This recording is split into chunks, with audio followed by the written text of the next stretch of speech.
नमस्कार, good morning दोस्तों। आप लोगों के लिए आज फिर मैं करंट अफेयर की एक नई सीरीज़ लेके आया हूं, जिसमें मैं आज 21 मई 2020 की करंट अफेयर कराऊंगा।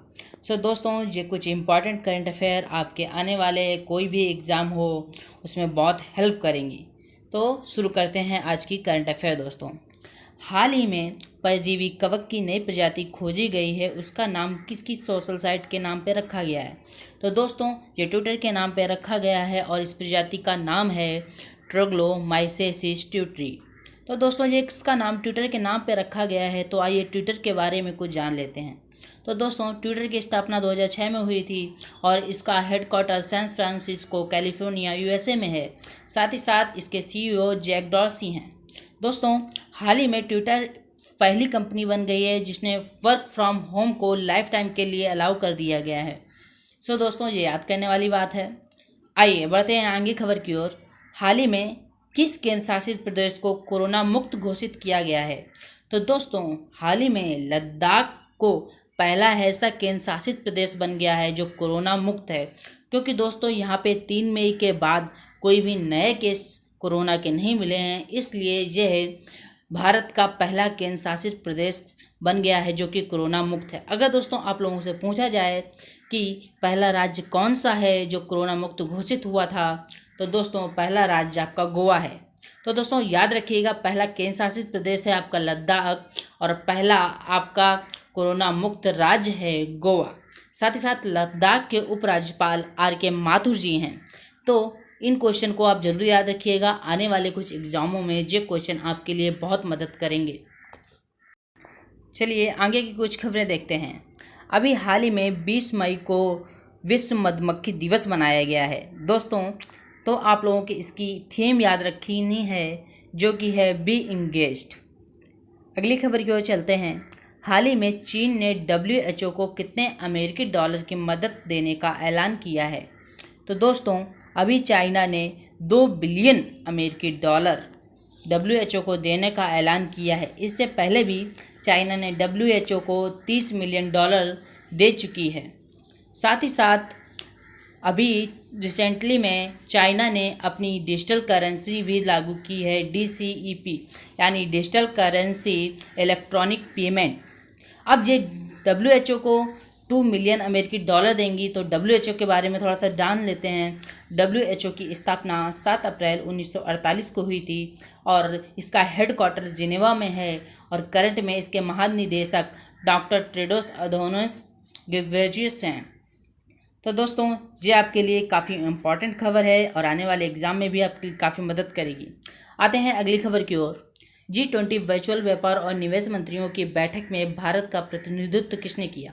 तो दोस्तों, भारत का प्रतिनिधित्व तो पीयूष गोयल जी ने किया, जो कि अपने करंट में रेल मंत्री व कोयला मंत्रालय के अध्यक्ष हैं। तो इन्होंने G20 वर्चुअल व्यापार और निवेश मंत्रियों की बैठक अटेंड की, वो भी ऑनलाइन। देखिए दोस्तों, जहाँ वर्चुअल शब्द आता है वो आपकी वीडियो कॉन्फ्रेंसिंग के थ्रू की जाने वाली कॉन्फ्रेंस होती है। इसलिए दोस्तों, वर्चुअल वर्ड कहीं भी आए आप लोग याद रखिएगा कि ये वीडियो कॉन्फ्रेंस के जरिए मीटिंग हुई है। किस देश ने अपने मैप में काला पानी क्षेत्र पर दावा किया है?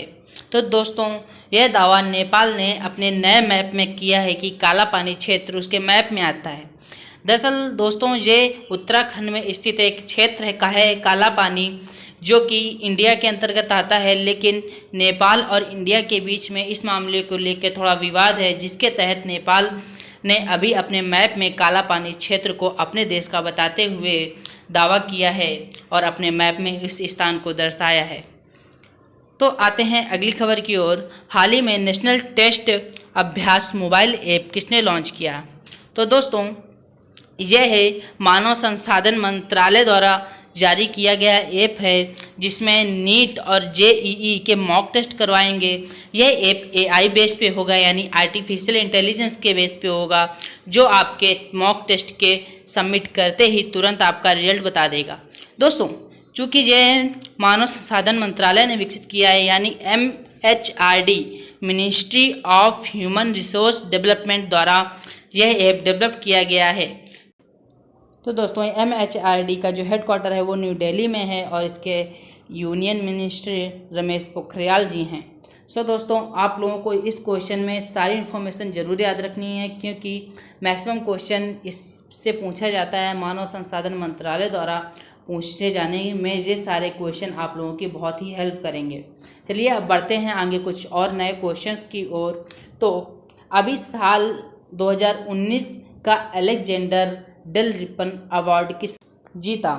सो दोस्तों, यह अलेक्जेंडर डेल रिपन अवार्ड विनय बुधवार ने जीता। दोस्तों, यह जो अवार्ड है ये भारतीय जल संरक्षण एवं हिंद महासागर के क्षेत्र में उत्कृष्ट योगदान के क्षेत्र में दिए जाने वाला अवार्ड है। सो दोस्तों, आगे आते हैं अगले क्वेश्चन पे। Hop on my adventure on boat train and planes, इसके लेखक कौन है? तो दोस्तों, अभी रस्किन बॉन्ड द्वारा लिखी गई पुस्तक होप ऑन, जिसमें इन्होंने अपने बोट, ट्रेन्स और प्लेन की यात्राओं का वर्णन किया हुआ है। सो दोस्तों, होप ऑन के लेखक हैं रस्किन बॉन्ड। आते हैं अगले क्वेश्चन की ओर दोस्तों। तो हाल ही में अपना देश भारत को किसके कार्यकारी बोर्ड के लिए चुना गया है? सो दोस्तों WHO के लिए कार्यकारी बोर्ड के लिए भारत देश को भी चुना गया है। दोस्तों, इसमें भारत देश के अलावा कई देश अन्य भी शामिल हैं। तो दोस्तों, ये कार्यकारी बोर्ड है क्या? एक्चुअली में ये कार्यकारी बोर्ड है स्वास्थ्य सेवा के निर्णय और नीतियों को प्रभावी ढंग से बनाना ही इस बोर्ड का कार्य होता है। और इस बोर्ड के लिए WHO ने भारत समेत कई अन्य देशों के प्रधानमंत्रियों को भी शामिल किया हुआ है। सो दोस्तों, आगे बढ़ते हैं अगली खबर की ओर। हाल ही में नाबार्ड के नए अध्यक्ष नियुक्त हुए हैं। सो दोस्तों, नाबार्ड का फुल फॉर्म मैंने आपको बताया था, national bank for agriculture and rural development. दोस्तों, यह बैंक के जो अभी अध्यक्ष नियुक्त हुए हैं वो हैं गोविंद राजुल चिंताला। सो दोस्तों, अगर आपसे पूछा जाए नाबार्ड बैंक के अध्यक्ष कौन से नियुक्त हुए हैं, तो गोविंद राजुल चिंताला। दोस्तों, नाबार्ड का हेडक्वार्टर मुंबई में है और कल ही मैंने आप लोगों को क्वेश्चन कराया था जिसमें नाबार्ड ने पंजाब गवर्नमेंट को 1500 करोड़ रुपए की मंजूरी दी थी। सो दोस्तों, ये रहे आज के कुछ important current affair. I hope आप सभी को बहुत पसंद आए होंगे। तो प्लीज़ आप कमेंट कीजिए और आपको इनमें से कौन सी खबर अच्छी लगी प्लीज़ बताएं ज़रूर। साथ ही साथ अगर आपने चैनल को सब्सक्राइब नहीं किया तो सब्सक्राइब करना भूलें मत। Thank you.